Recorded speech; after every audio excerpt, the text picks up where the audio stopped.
আল্লাহ রাব্বুল আলামিন মুমিন ব্যক্তিদের রূহকে স্থান করে দেওয়ার জন্য এমন সুন্দর একটা জায়গা সিলেক্ট করে রেখেছেন। ওই জায়গাটার নাম হইছে ইল্লিন। সুবহানাল্লাহ কয় না? সুবহানাল্লাহ। ইল্লিন নামক জায়গাটা 7 জমিনের নিচে না 7 আসমানের উপরে? এটা কার জন্য? মুমিন ব্যক্তিদের রূহকে স্থান করে দেওয়ার জন্য। জাহান্নামীকে নয়, মুমিন ব্যক্তিদের ইন্তেকালের পরে তাদের রূহের স্থান হয়ে যায় 7 আসমানের উপরে ইল্লিন নামক জায়গাতে। আল্লাহর নবী যখন মেরাজ শরীফে গেলেন তখন দয়াল নবী ওই রূহগুলা দেখে আসছেন আপন চোখে। এরা দুনিয়াতে যেই দেহ নিয়ে চলতো, আল্লাহ রাব্বুল আলামিন ইল্লিন নামক জায়গাতে ওই মুমিনদেরকে আবার ওই দেহটা সেখানে ফিরিয়ে দেয়। হাসরের ময়দান কায়েম হওয়ার আগ পর্যন্ত ওই মুমিন ব্যক্তিরা ওই দেহটা নিয়ে এরা জান্নাত ইল্লিন নামক জান্নাতের মধ্যে বসবাস করবে। সুবহানাল্লাহ বলবেন না? এখানেই শেষ নয়, তারপরে দেখেন মুমিন ব্যক্তিদের আরো কত সম্মান। আমরা দুনিয়াবাসীরা তাদেরকে 3.5 হাত কবরে শুয়ে আসি। কয় হাত? যার যার হাতে 3.5 হাত কবরের মধ্যে আমরা দাফন করে আসি। এ যুবক, এ মিনার কুটের বাবাজিরা, মুমিন ব্যক্তিদের কবর 3.5 হাত থাকে না। মুমিন ব্যক্তিদের কবর 3.5 হাত থাকে না। ডকুমেন্টটা দিয়েছেন মদিনার কামলিওয়ালা নবী। আমার নবীর মেরাজকে যারা বিশ্বাস করে, ওই মেরাজ রজনী মেরাজ শরীফের আলোচনা পড়লে আপনারা বুঝতে পারবেন আমার নবী যখন প্রথম আসমানের মধ্যে গিয়েছিলেন, দয়াল নবীকে জান্নাত এবং জাহান্নাম দেখার পারমিশন দেওয়া হয়েছিল। মদিনার কামলিওয়ালা নবী যখন জান্নাত দেখতে প্রবেশ করলেন, জিবরাইল আলাইহিস সালাম আমার নবীর খাদেমের দায়িত্ব পালন করতেছেন। বন্ধুরা আমার, বাবাজিরা, মদিনার কামলিওয়ালা নবী জান্নাতে প্রবেশ করে দেখতেছেন এমন সুন্দর সুন্দর নূরের মহল দেখা যায়। এক একটা মহলের মধ্যে এক একজন লোক বসে আছে। আল্লাহু আকবার। আরো জোরে কোন আল্লাহু আকবার। আমার নবী মুস্কি মুস্কি হাসতেছেন, দয়াল নবী মুস্কি মুস্কি হাসতেছেন। জিবরাইল আলাইহিস সালাম ডাক দিয়া কই, নবী গো, ইয়া রাসূলুল্লাহ, ও মায়ার নবী, দয়ার নবী গো, আপনি যেই নূরের মহলগুলা দেখতেছেন, এক একটা মহলে যে এক একজন লোক বসে আছে, ইয়া রাসূলুল্লাহ, এইগুলা কোনো দুনিয়ার ঘরবাড়ি নয় নবী গো, এইগুলা হচ্ছে আপনার মুমিন উম্মতের এক একটা কবর। আল্লাহু আকবার। একটু আওয়াজ করে বলুন, হায়াতের মালিক কে? আল্লাহ। মৌতের মালিক কে? আল্লাহ। বলুন, সবকিছুর মালিক আল্লাহ। এতে কোনো সন্দেহ আছে? ভাইয়ের আমার, সবকিছুর মালিক আল্লাহ। তিনি সেই মহান সত্তা যিনি মহাগ্রন্থ আল কোরআনুল কারিমে সূরা আল ইমরানে বলেছেন, ইখরিজুল হাইয়্যিতা মিনাল মাইয়্যিত। আমি আল্লাহ চাইলে মরারে জিন্দা করতে পারি, জিন্দারে মরা করতে পারি। বলুন, এই ক্ষমতা একমাত্র কার? আল্লাহ। অথচ দেখেন এই পৃথিবীতে অনেক বড় বড় বিজ্ঞানী আছে। একজন মানব কারিগর বিজ্ঞানীর জ্ঞান প্রয়োগ করে একটা উড়োজাহাজের শক্তিশালী ইঞ্জিন বানিয়ে 1000-2000 যাত্রী নিয়ে আকাশপথে উড়া দেওয়া সম্ভব হয়। একজন মানব কারিগর বিজ্ঞানীর জ্ঞান রিচার্জ করে রেলপথে শক্তিশালী একটা রেলগাড়ির ইঞ্জিন দিয়ে 15টা 20টা বগি টাইনা নেওয়া সম্ভব হয়। সমুদ্র পথে মানুষের তৈয়ারকৃত, বিজ্ঞানীদের তৈয়ারকৃত এমনও জাহাজ আছে, এক একটা জাহাজ মিনারকুট গ্রাম থেকেও বড় হবে। আছে না নাই? যা দিয়ে 20,000 30,000 যাত্রী এক দেশ থেকে আরেক দেশে পাড়ি দেওয়া সম্ভব হয়। কথা বলেন ঠিক কিনা? আমার বাবাজিরা, বন্ধুরা, কথাটা বলার কারণ হলো একজন মানব কারিগর বিজ্ঞানীর দ্বারা উড়োজাহাজের ইঞ্জিন বানানো সম্ভব হয়, রেলগাড়ির ইঞ্জিন বানানো সম্ভব হয়, লঞ্চ স্টিমার জাহাজের ইঞ্জিন বানানো সম্ভব হয়, শক্তিশালী বৈজ্ঞানিক যন্ত্রপাতি আবিষ্কার করা সম্ভব হলেও বলুন তো আজও পর্যন্ত পৃথিবীতে এমন কোন বিজ্ঞানীর জন্ম হয়েছে কি ছোট্ট একটা পিপিলিকা বানিয়ে ওই পিপিলিকার মধ্যে জীবন দেওয়ার শক্তি পৃথিবীর কোন বিজ্ঞানীর আছে? ও যুবক বন্ধুরা, আমার বাবাজিরা, তাইলে একটু আওয়াজ করে বলুন, জীবন দেওয়ার মালিক একমাত্র কে? এই কবি বলেছেন, তুমি রাখো কি বা মারো এই দয়া করো, থাকিতে যেন তোমায় না ভুলি। ঠিক না বেঠে? আমার যুবক ভাইয়েরা, আল্লাহ রাব্বুল আলামিন আহকামুল হাকিমিন আমাদের সবাইকে একদিন পরপারে নিয়ে যাবেন। কারণ যে জাতির জন্ম হয় সে জাতির মৃত্যু অনিবার্য। আমরা যারা জন্মগ্রহণ করেছি ভুলে যাবেন না যে আমাদের মৃত্যু যে হবে না এটা অস্বাভাবিক কিছু নয়। সবার একদিন মৃত্যু হয়ে যাবে। কুল্লু নাফসিন যায়িকাতুল মাউত, প্রত্যেক আত্মাকে মৃত্যুর স্বাদ গ্রহণ করতে হবে। তবে একটা কথা জেনে রাখবেন, মৃত্যু হওয়ার আগে আমার আপনার কাছে মৃত্যুর যন্ত্রণা আসবে। আর ওই কথাটাই আল্লাহ রাব্বুল আলামিন সূরাতুল কাফের 19 নম্বর আয়াতে পাক দ্বারা জানিয়েছেন, বুঝিয়েছেন। আসুন আল্লাহ পাকের ঘোষণাটা একটু শুনে নেই। বিসমিল্লাহির রহমানির রহিম।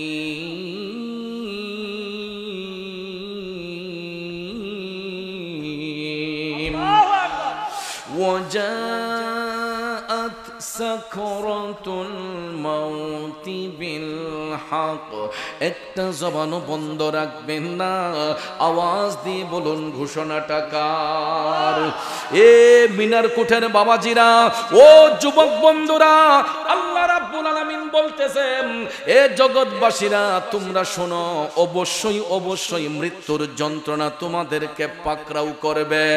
আর এই মৃত্যু যন্ত্রণা থেকে বাঁচার জন্য যালিকা মা কুনতা মিনহু তাহিদ। আল্লাহ তাআলা বলেন, এই মরণ যন্ত্রণা থেকে বাঁচার জন্য তোমরা প্রতিনিয়ত আমি আল্লাহর নিকট অব্যাহতি চেয়েছ। এক্সাম্পল লক্ষ্য করে দেখবেন, আমরা কারো ঘরে বসে মুনাজাত করলে, মসজিদে বসে মুনাজাত করলে, মাহফিলে বসে মুনাজাত করলে দেখবেন আমরা আল্লাহ তাআলার ডাক দিয়া কই, আল্লাহ আমাদেরকে রাস্তাঘাটে মরণ দিও না, আল্লাহ গো আমাদেরকে তুমি মৃত্যুর যন্ত্রণা দিও না। দেখবেন আল্লাহর ডাক দিয়া কই, আল্লাহ ঈমানের সহিত আমাদেরকে মরণ দান করো। বলি কি বলি না? ঈমানের পথে অবিচল থেকে আমার মরণ যেন হয়। সব সময় আল্লাহ তাআলার ডাক দিয়া কই, আল্লাহ দয়াল নবীর চেহারা মুবারক দেখায় আমাদেরকে মরণ দান কইরো। মুনাজাতে এই কথাটা বলি কি বলি না? বলার কারণ হলো, মৃত্যু এমন একটা জিনিস, কার মৃত্যু কখন কোন অবস্থায় কিভাবে হয় এর নির্দিষ্ট কোনো গ্যারান্টি পৃথিবীর কোনো মুফতি সাহেব মুহাদ্দিস সাহেব দিতে পারবে না। এই জন্য একজন কবি বলেছেন, আজরাইল আসিয়া প্রাণ করিব হরণ, হাই গো আজরাইল আসিয়া প্রাণ করিব হরণ। ওরে নিজ গুণে সাহেব আল্লাহ করবা আনিবারণ, আমার উপায় কি তখন আমার আল্লাহ নিরঞ্জন, না জানি কি হালে আমার হইব মরণ। ও যুবক বন্ধুরা, আমার বাবাজিরা, মরণটা কখন কোন অবস্থায় কোথায় জানে হয়ে যায় এই নির্দিষ্ট কোনো গ্যারান্টি আমরা কেউ দিতে পারবো না। তবে একটা কথা শুনে রাখুন, মৃত্যু হওয়ার আগে যেখানেই যে অবস্থায় মৃত্যু হয়, মৃত্যু হওয়ার আগে আমার আপনার কাছে মৃত্যুর যন্ত্রণা আসবে।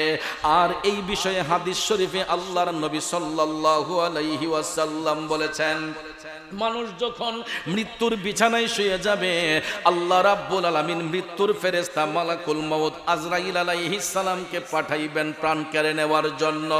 আমার মদিনার কামলিওয়ালা নবী বলছেন, ও জগৎবাসীরা শুনো, মৃত্যুর ফেরেশতা মালাকুল মউত আজরাইল আলাইহিস সালাম দুইটা সূরত ধারণ করে বান্দার জান কবজ করবে। দুইটা সূরত কেন? দয়াল নবী বলছেন, মুমিন ব্যক্তিদের জান কবজের সময় সময় আজরাইল আলাইহিস সালাম সুন্দর একটা সূরত ধারণ করে আসবে, আর জাহান্নামী ব্যক্তিদের জান কবজের সময় আজরাইল আলাইহিস সালাম ভয়ঙ্কর একটা সূরত ধারণ করে আসবে। আজকে আলোচনার মাধ্যমে আমরা ওই দুইটা বিষয় সম্পর্কে জানব। মুমিন ব্যক্তিদের মরণটা কিভাবে হয়, ইন্তেকালের পরে মুমিনদের জায়গা কোথায় হয়, আর জাহান্নামী ব্যক্তিদের মরণটা কিভাবে হয়, আর ইন্তেকালের পরে জাহান্নামী ব্যক্তিদের স্থানটা কোথায় হয়। এই দুইটা বিষয় সম্পর্কে আজকে আলোচনা করতে চাই। শুনতে রাজি আছেন তো সবাই? আসুন সামনে যাই। মদিনার কামলিওয়ালা নবী, মায়ার নবী, দয়ার নবী বলেছেন, যদি কোনো মুমিন ব্যক্তির মৃত্যুর যন্ত্রণা হয়, যুবক ভাইয়ার আমার মনোযোগ, দয়াল নবী বলেছেন মুমিন ব্যক্তিদের যদি মরণ যন্ত্রণা হয়, এরা যখন মৃত্যুর বিছানায় শুয়ে যাবে, সাকারাত যখন শুরু হবে, আজরাইল আলাইহিস সালাম সুন্দর একটা সূরত ধারণ করে তাদের জান কবজের জন্য যখন আসবে, আল্লাহর নবী বলছেন মুমিন ব্যক্তিদের আজরাইলের পায়ের শব্দ শোনার সাথে সাথে তাদের মুখ থেকে একটা মুস্কি মুস্কি হাসি বের হবে। যদিও মরণ যন্ত্রণা হয়, মুমিন ব্যক্তিদের মরণ যন্ত্রণা হয় না। তারা আজরাইল আলাইহিস সালামকে দেখার সাথে সাথে তাদের মুখের মধ্যে একটা মুস্কি মুস্কি হাসি ফুটবে।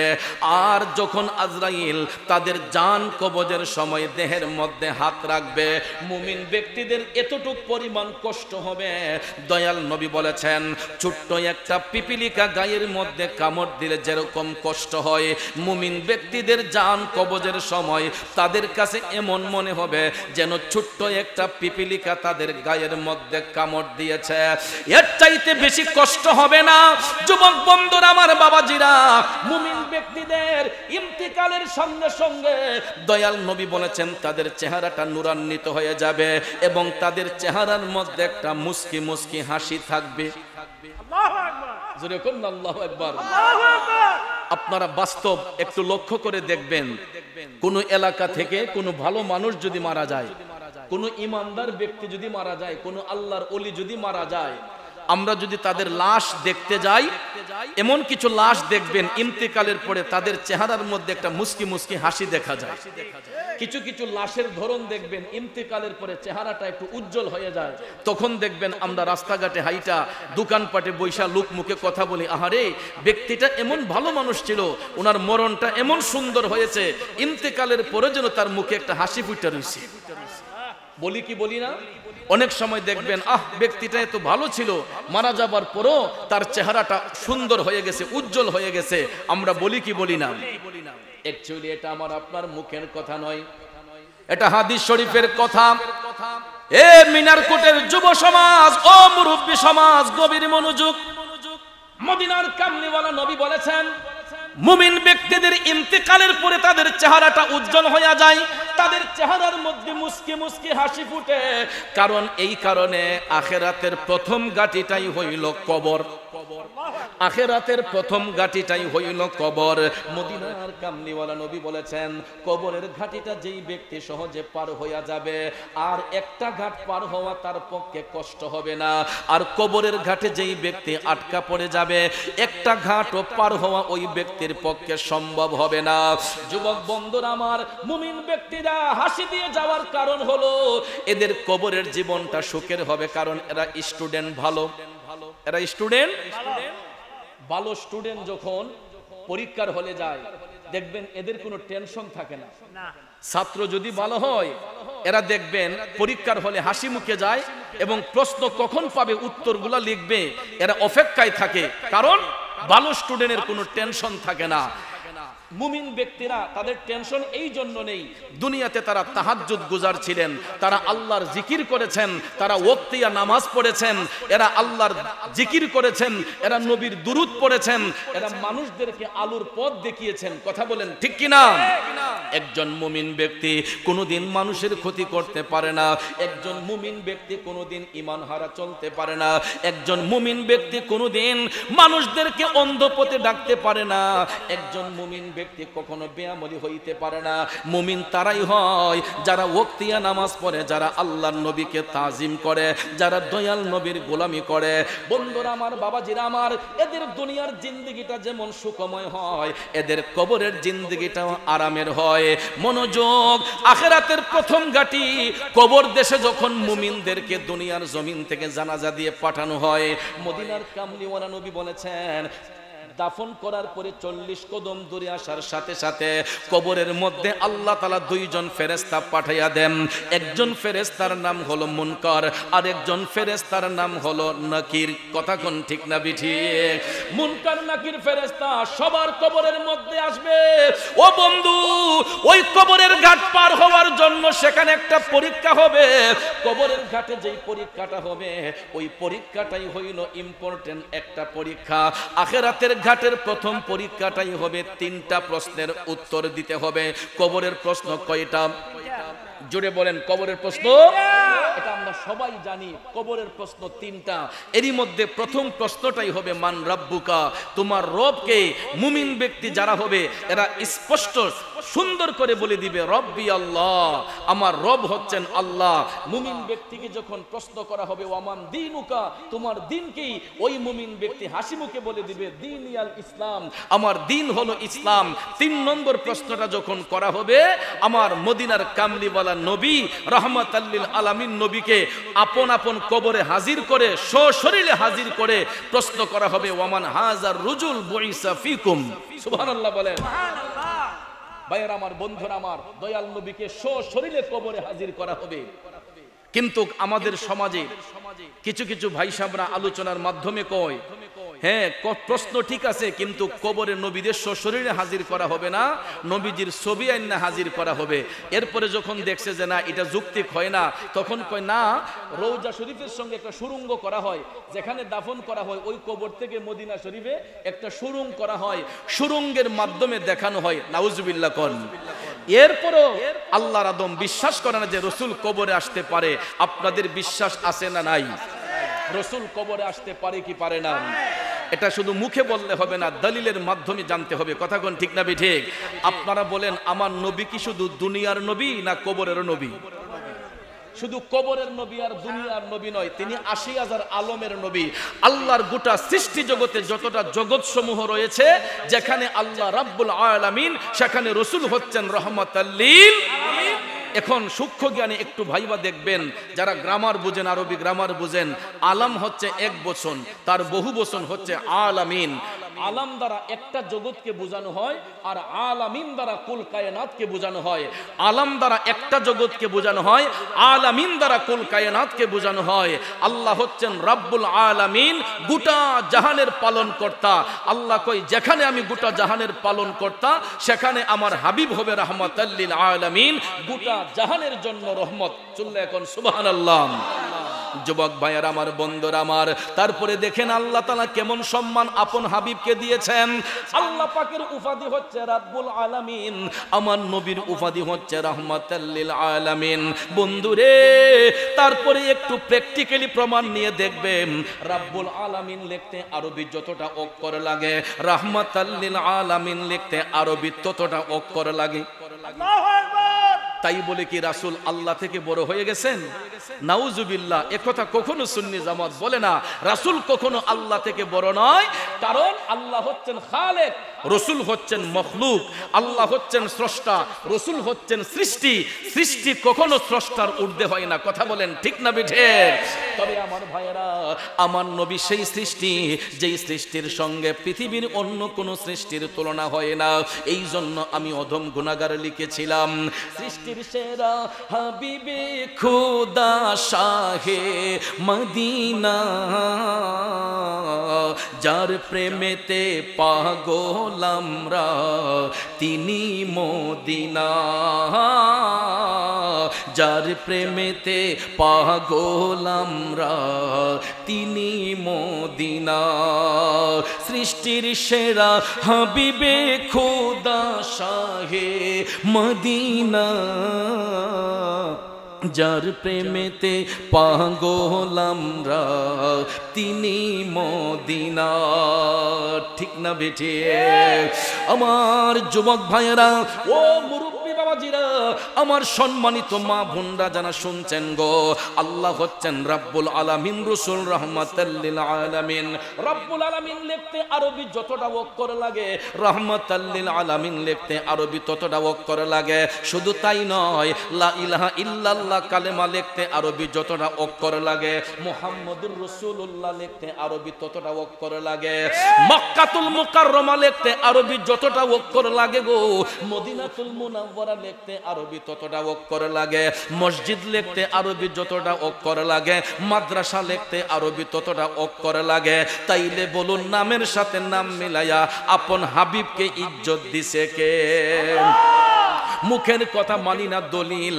ওয়ারাফা'না লাকা যিকরাক, আল্লাহ কয় হাবিব, ও বন্ধু গো, আপনার ইজ্জত, আপনার প্রশংসা আমি আল্লাহ বাড়াইয়া দিয়েছি।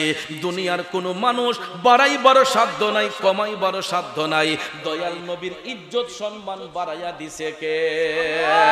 এই জন্য কবি বলেছেন, রাসূল আমরা তোমায় না চিনিলে তোমার কি আসে যায়, মোরা তোমায় না চিনিলে তোমার কি আসে যায়।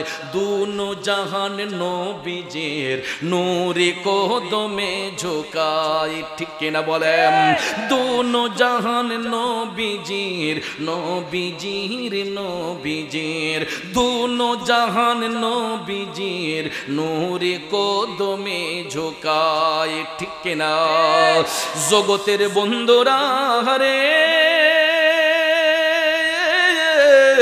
ও মুরব্বী বাবাজিরা, আমার সম্মানিত মা বোনরা যারা শুনছেন গো, দুনিয়াতে একজন আরেকজনের আপন হয়।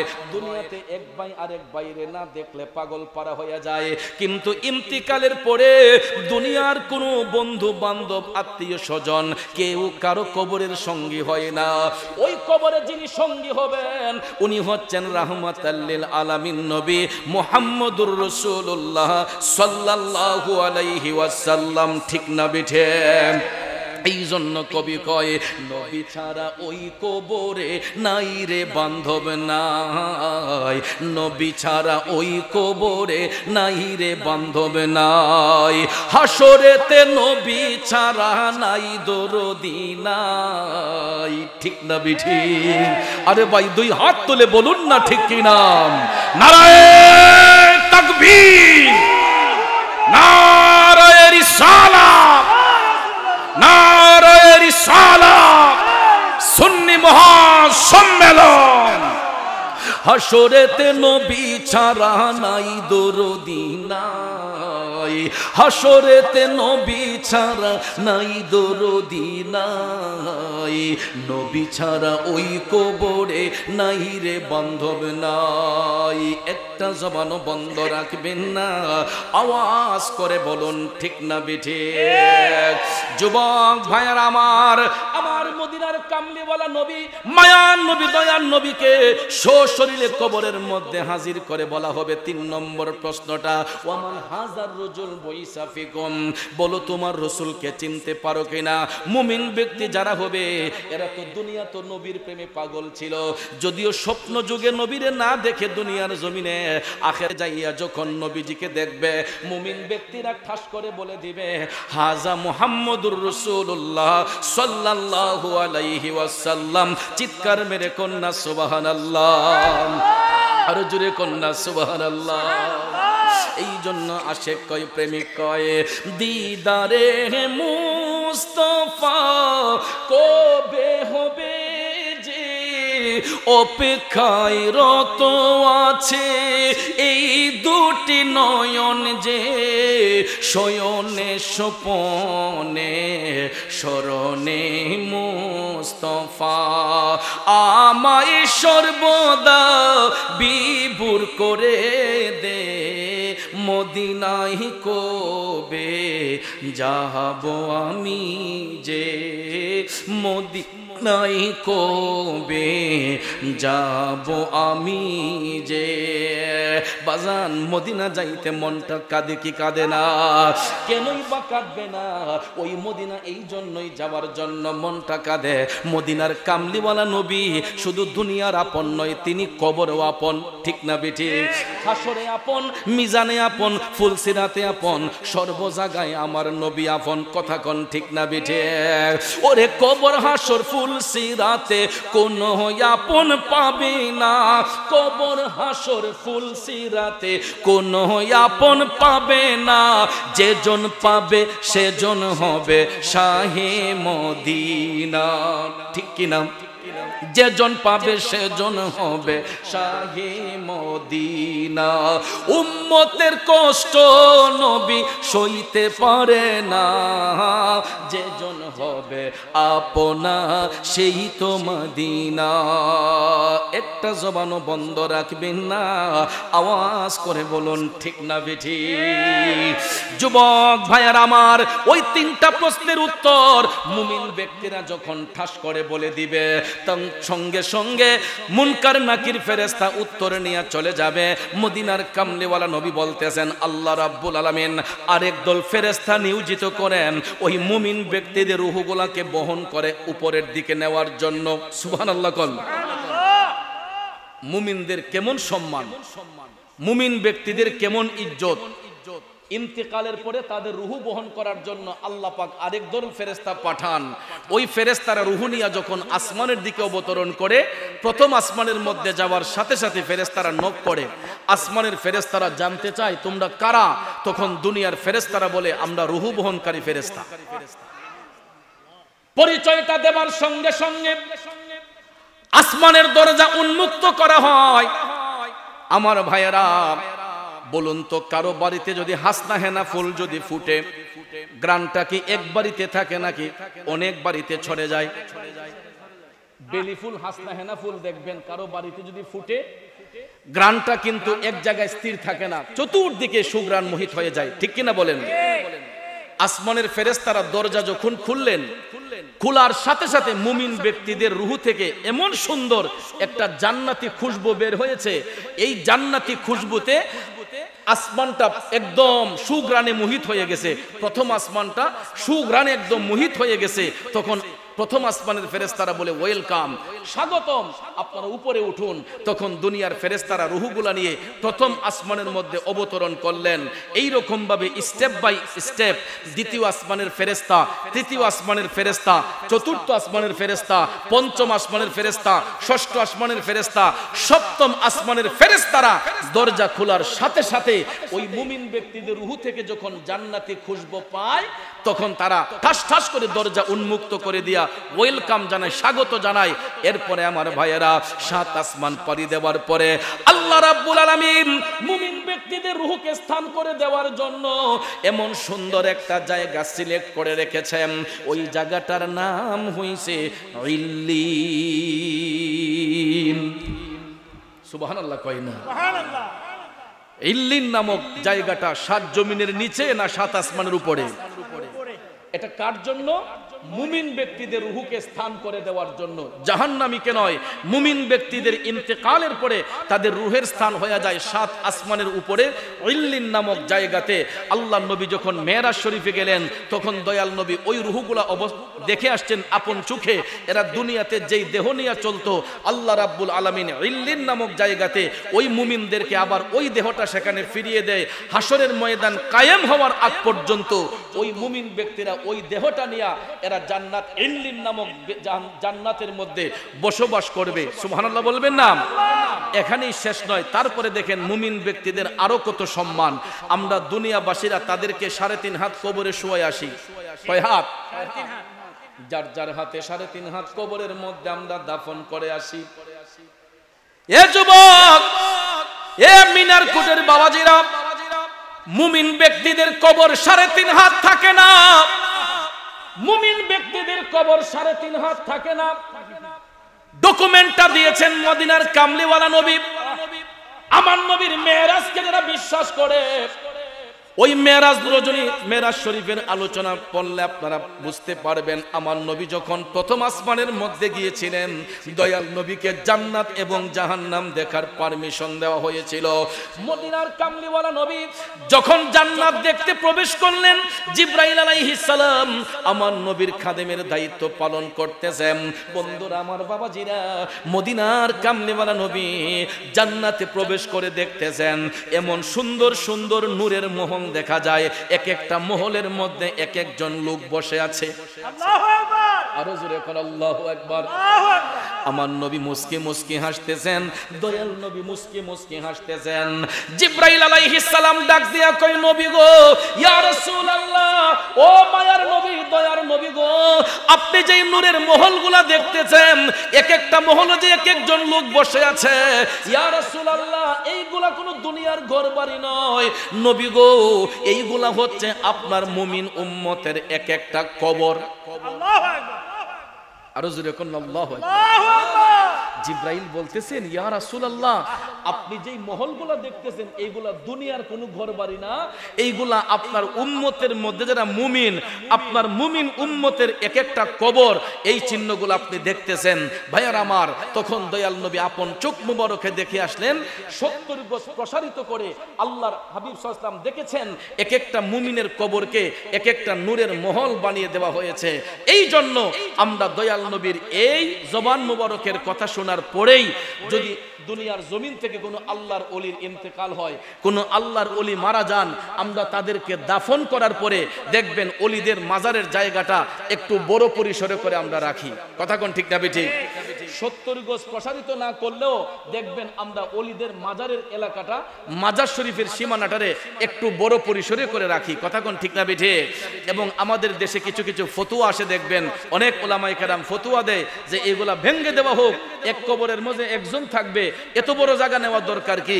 আরে বেকল, তুমি একটু রিসার্চ করো, একটু গবেষণা করো, কারণ মুমিন ব্যক্তি যদি হয়ে থাকে, এই কবরে যদি কোনো মুমিন হয়ে থাকে, মুমিন ব্যক্তির কবরকে আল্লাহ 70 গজ প্রসারিত করে নূরের মহল বানায়। এই জন্য আল্লাহর ওলিগণ ইন্তেকালের পরে, মুমিন মুসলমান ইন্তেকালের পরে আমরা তাদেরকে দাফন করে, যদিও 3.5 হাত কবরে দাফন করি, তাদের মাজার শরীফের জায়গাটা একটু বড় পরিসরে রাখি। এটা না জায়েজের কোনো বিষয় নয়, 100 বার করা জায়েজ যদি নবীর হাদিস শরীফ সত্য হয়। আর নবীর হাদিসকে যদি কেউ মানে, কথা বলেন, আমরা নবীর কথা মানবো কি মানবো না? মোল্লার কথা মানবেন না নবীর কথা মানবেন? নবীর কথা যদি মানেন তাহলে মুমিনের কবর এগুলা নূরের মহল 70 গজ প্রসারিত করে এক একটা মুমিনের কবরকে আল্লাহ স্থান করে দিয়েছেন, নূরের মহল বানিয়ে দিয়েছেন। কিন্তু দুঃখ লাগে, কষ্ট লাগে, ওই জায়গায় আজকাল আমাদেরকে ইমোশনাল হিট মারা হচ্ছে, আমাদেরকে ইমোশনাল হিট দেওয়া হচ্ছে। লেবাস সুন্দর, সুরত সুন্দর, ঘুমটা সুন্দর, মিষ্টি কথা, এইগুলার ভিতরে কিছু দুষ্টমি আছে।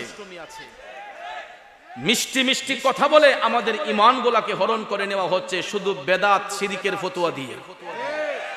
কিন্তু তারা নিজেরা যে বেদাত শিরকের মধ্যে নিমজ্জিত আছে এটা তাদের খবর নাই। কথায় কথায় শুধু বেদাত, কথায় কথায় শুধু শিরিক, কথায় কথায় শুধু মাজার পূজারি, কবর পূজারি। নাউজুবিল্লাহ বলেন। মাইকটা হাতে পাইলেই দেখবেন কিছু কিছু ভাই শুধু কবর পূজারি, মাজার পূজারি।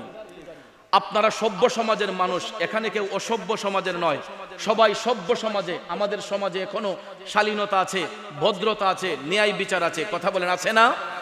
আপনারা ন্যায়ের দৃষ্টিকোণ থেকে একটু বিবেককে প্রশ্ন করুন তো, আজও পর্যন্ত আমরা যারা ওলিদের মাজারে যাই, আমরা কি সেখানে পূজা করতে যাই না জিয়ারত করতে যাই? পূজা করতে যাই না জিয়ারত করতে যাই? একটা কথা মনে রাখবেন, সেজদার জায়গা মাজার নয়, সেজদার জায়গা হলো মসজিদ, জিয়ারতের জায়গা হলো মাজার। কবর এবং মাজার হচ্ছে জিয়ারতের স্থান, মসজিদ হচ্ছে ইবাদতের স্থান। কথা বলেন ঠিক কিনা? আজও পর্যন্ত আহলে সুন্নাত ওয়াল জামাতের আকীদায় বিশ্বাসী কোন সুন্নি হক্কানি আলেম উলামা কেউ বলে না যে তোমরা মাজারে গিয়ে সিজদা করো। এগুলা যারা করে এগুলা সুন্নি নয়, এরা অজ্ঞ, এরা মূর্খ। মূর্খদের খাসিয়ত দেখে পুরা সুন্নি জামাতকে আপনি কলঙ্কিত করছেন, এটা পাইলেন কোথায়? আমরা তো কখনো বলি না যে ওলিদের মাজারে গিয়ে নাক কপাল ঝুঁকিয়ে দাও, সেজদা করো, কখনো এটা সুন্নি জামাত বলে না। কারণ আমরা ওলিদের দরবারে 100 বার যাব, 1000 বার যাব জিয়ারতের জন্য, আর মসজিদে যাব আল্লাহকে সেজদা করার জন্য। কথা বলেন ঠিক কিনা? ভাইয়ার আমার, বন্ধুরা আমার, আজকাল দেখা যায় কিছু কিছু ভাই আমাদেরকে ইমোশনাল হিট মারে। আমরা মাজারে গিয়ে সেজদা করি, আমরা মাজারে গিয়ে মোমবাতি ধরাই, আমরা বলে সেখানে পূজা করি। কোনো মুসলমান পূজা করতে পারে না, কারণ পূজা করবে হিন্দুরা মন্দিরে গিয়া, গির্জাতে গিয়া এরা পূজা করবে, উপাসনা করবে। মুসলমানরা আল্লাহর ঘর মসজিদে গিয়া নাক কপাল ঝুঁকিয়ে আল্লাহকে সিজদা করবে। কথা কোন ঠিক না বেঠে? আর মাজার শরীফের মধ্যে গিয়ে জিয়ারত করবে। একটা কথা ভুলে যাবেন না, যেই মাজারওয়ালাদের বিরুদ্ধে আজকে আমরা ফতোয়া দিচ্ছি, এই মাজারওয়ালারা যদি বাংলার জমিনে না আসতেন, রাজা গৌর গোবিন্দের অত্যাচারে এখন পর্যন্ত আমরা হিন্দু সমাজে নিমজ্জিত থাকতাম।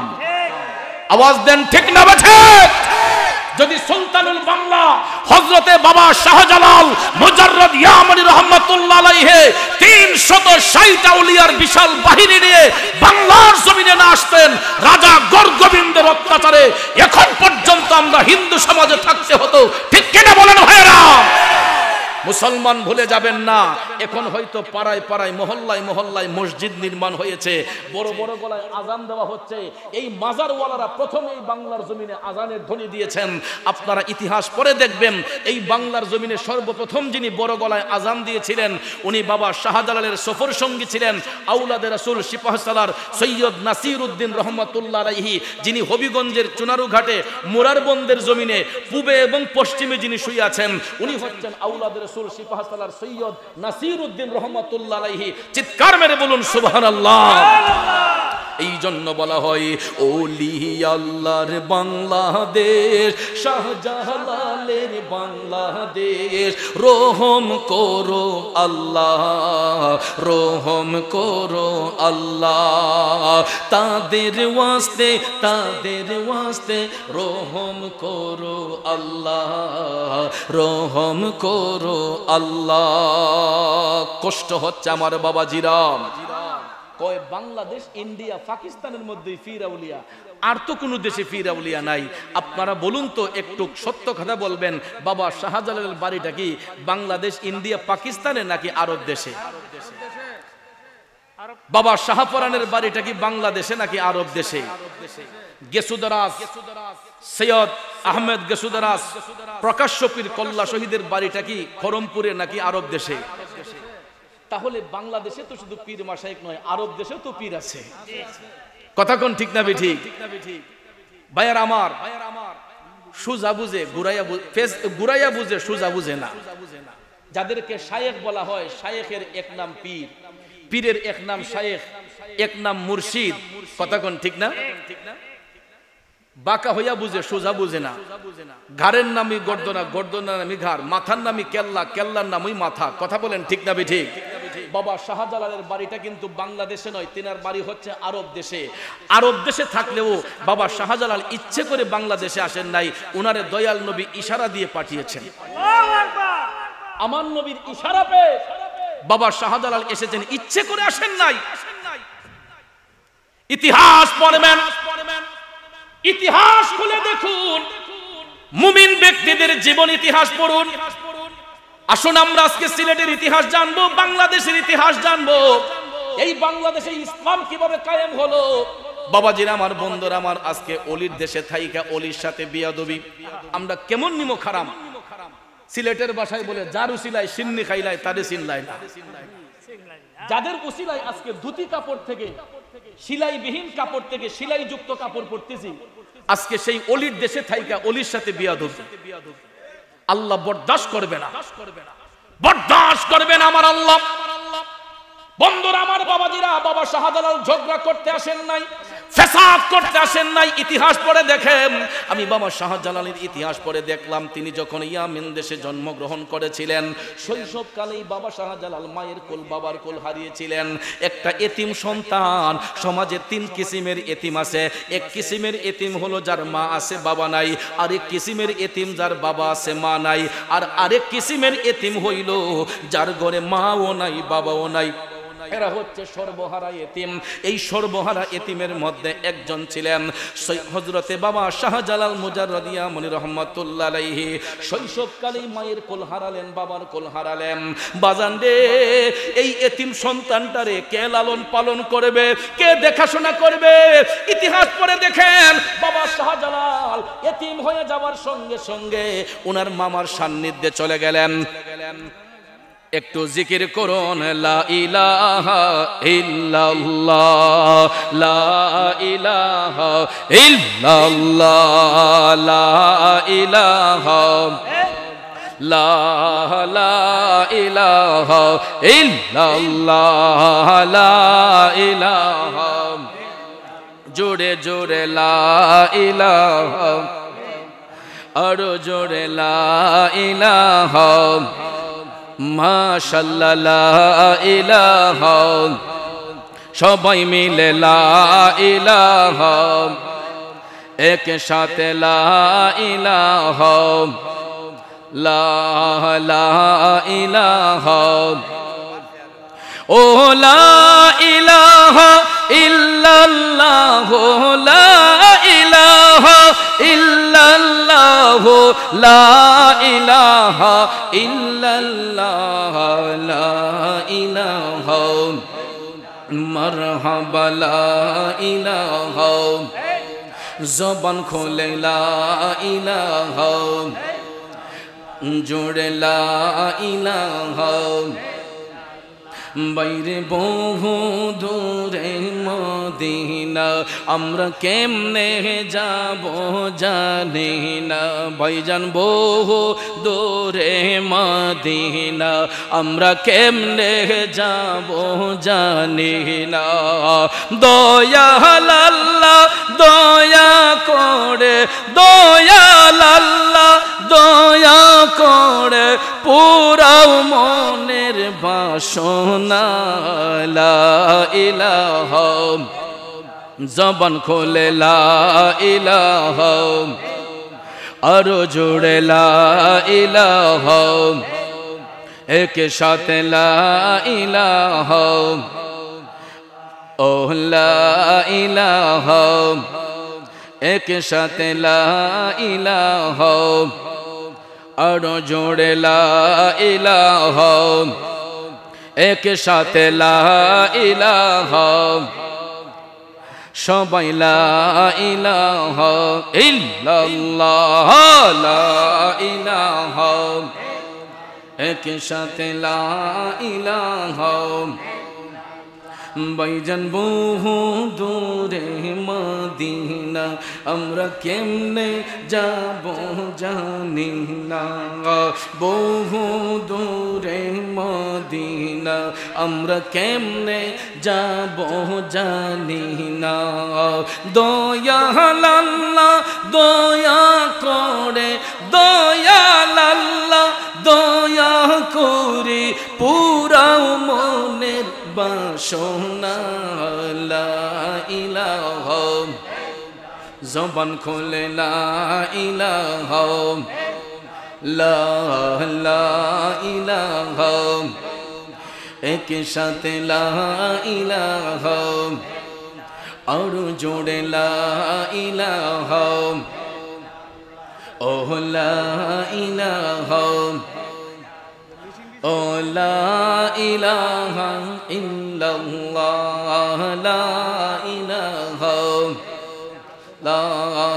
আমার মনের বেদনা বুঝাইলে কেউ বোঝে না।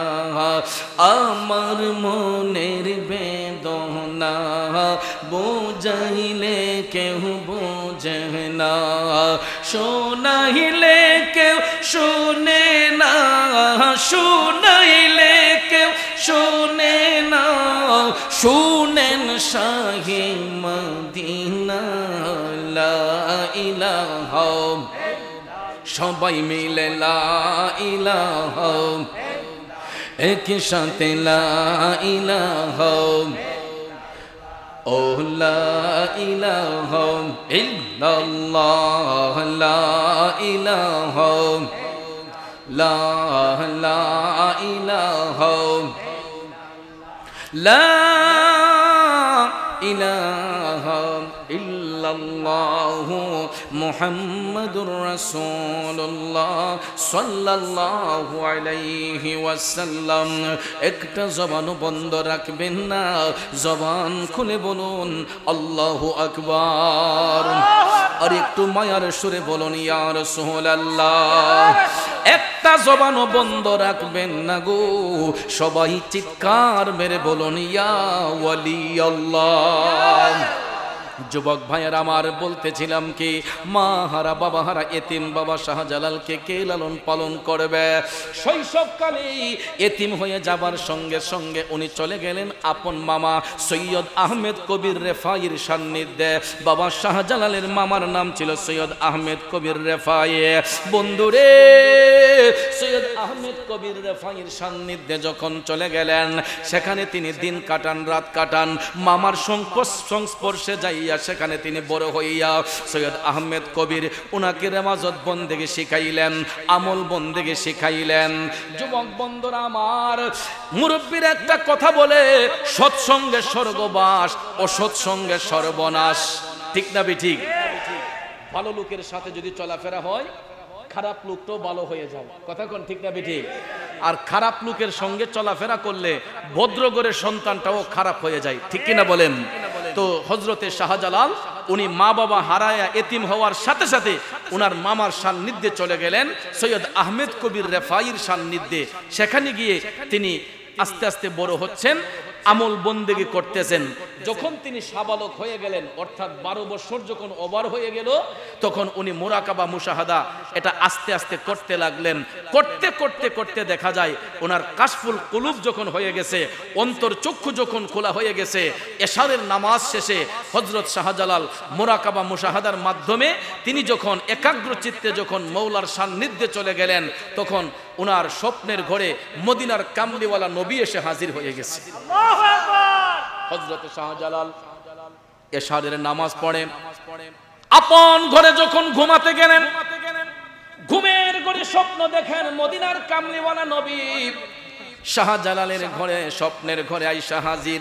বন্ধুরে, আমার নবীর চেহারা মুবারক স্বপ্নে হোক বাস্তবে হোক, যদি কেউ একবার নবীর দিদার নসিব করে রে, জাহান্নামের আগুনটা তার জন্য হারাম হয়ে যায়। বলুন, আমরা নবীর দেখা পাইতে পাই কি চাই না? আরে নবীর দিদার যাদের নসিব হয়েছে, নিশ্চিত জান্নাতি তারা হয়েছে।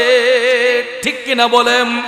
পরকালে তাদের কোনো ভয় নাই, ইচ্ছে জাগে চুমু খেতে সোনালি রওজায়, ইচ্ছে জাগে আমাদের যেতে মদিনায়, ইচ্ছে জাগে চুমু খেতে নোরানি রওজায়। মনে চাই কি চাই না?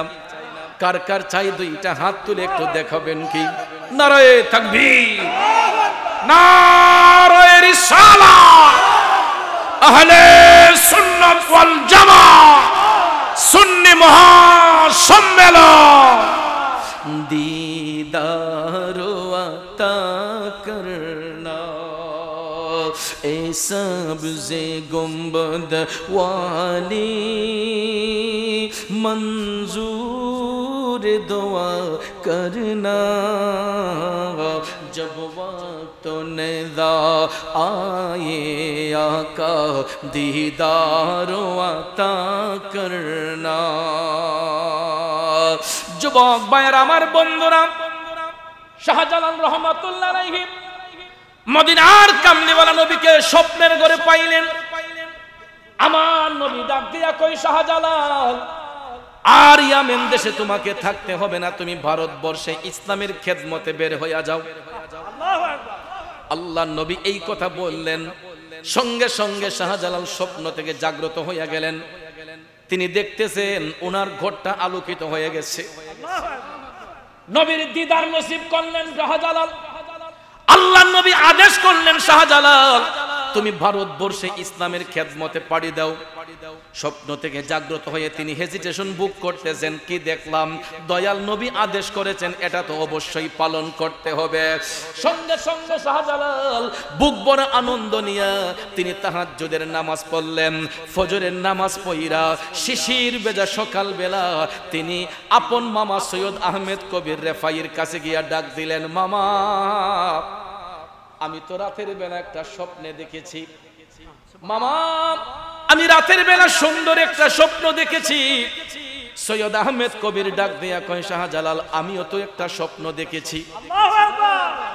দেখেন মৌলার কি অপরূপ খেলা। শাহজালাল বলতেছেন, মামা আমি তো একটা স্বপ্ন দেখেছি। সৈয়দ আহমেদ কবির মামা বলতেছে, আমিও একটা স্বপ্ন দেখেছি। শাহজালাল বাবা বললেন, মামা আপনি কি দেখলেন? সৈয়দ আহমেদ কবির রেফাই কয়, আগে তোমারটা বলো, তুমি তো আগে প্রশ্ন করেছো। শাহজালাল বললেন, মামা আমি স্বপ্নে দেখেছি মদিনার কামলিওয়ালা নবী আমার ঘুমের ঘরে এসে হাজির হয়ে গেছে। তখন তুমি কি দেখছো?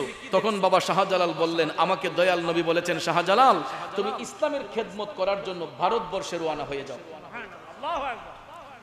একটা চিৎকার মেরে সৈয়দ আহমেদ কবির ডাক দিয়া কয়, ও শাহজালাল আমিও তো একই স্বপ্ন দেখেছি, আমিও তো গত রাতে দয়াল নবীর দিদার নসিব করেছি। আমাকেও মদিনার কামলিওয়ালা নবী বলেছেন, আহমেদ কবির তোমার ভাগিনা শাহজালালকে ভারতবর্ষে পাঠাইয়া দাও। মামা যেই স্বপ্ন দেখলেন বাগিনা একই স্বপ্ন দেখলেন। এ বন্ধুরা আমার বাবাজিরা, দুইজনের স্বপ্ন যখন একই হয়ে গেল, সৈয়দ আহমেদ কবির ডাক দিয়া কই, শাহজালাল আর দেরি করা যাবে না, যেখানে কামলিওয়ালা নবী আদেশ করেছেন তুমি ভারতবর্ষে রওনা হয়ে যাও। তখন ভাইয়ার আমার বন্ধুরা আমার, শাহজালাল রহমতুল্লাহ আলাইহি যখন রেডি হয়ে গেলেন, তৈরি হয়ে গেলেন, সঙ্গে সঙ্গে সৈয়দ আহমেদ কবির রেফাই তখনকার সময়ে সর্বপ্রথম 12 জন উচ্চ পদস্থ আল্লাহর ওলিকে সাথে দিয়া দিলেন সফর সঙ্গী বানাইয়া। সুবহানাল্লাহ কোন সর্বপ্রথমই 360 আউলিয়া আসেন নাই। তিনি যখন ইয়ামেন দেশ থেকে রওনা হয়েছেন, সর্বপ্রথম মাত্র 12 জন উচ্চ পদস্থ আল্লাহর ওলিকে সাথে দিলেন। এর মধ্যে একজন ছিলেন আওলাদে রাসূল, উনি হচ্ছেন সিপাহ সালার সৈয়দ নাসিরউদ্দিন রহমাতুল্লাহ আলাইহি। জুড়ে কোন সুবহানাল্লাহ। এই 12 জন আল্লাহর ওলিকে যখন সফর সঙ্গী বানালেন, শাহজালাল রওনা হবেন, ডাক দিলেন, মামা আমি তো ওইখানে কাউকে চিনি না, আমি কোথায় যাব, কোন ঠিকানায় যাব, আমি তো কোনো লোকেশন জানি না, ঠিকানা জানি না, আমি কার কাছে যাব, কোথায় যাব। সঙ্গে সঙ্গে ইয়ামেন দেশ থেকে এক মুঠো মাটি হাতে নিয়ে শাহজালাল বাবার হাতে দিয়ে বললেন, শাহজালাল এই ইয়ামেন দেশের মাটিটা তোমার হাতের মুঠোয় রাখো, তুমি দিন প্রচার করতে যাইয়া যেখানে যাইয়া ওই মাটির মিল পাইবা, বুঝবা সেখানেই হবে তোমার দিন প্রচারের আসল জায়গা। তুমি এই মাটিটা হাতে রাখো, তুমি এই হাতে রাইখা তুমি ইসলামের খেদমতে বের হও, হইতে হইতে যেখানে গিয়ে ওই মাটির মিল পাইবা সেখানেই হবে তোমার দিন প্রচারের জায়গা। তখন বললেন, মামা আমি তো কাউকে চিনি না। বলেন, তোমাকে চিনতে হবে না, তোমাকে আমার আল্লাহ কুদরতি ভাবেই লোকেশন দেখাই দিবে। আরো জোরে কন্যা সুবহানাল্লাহ।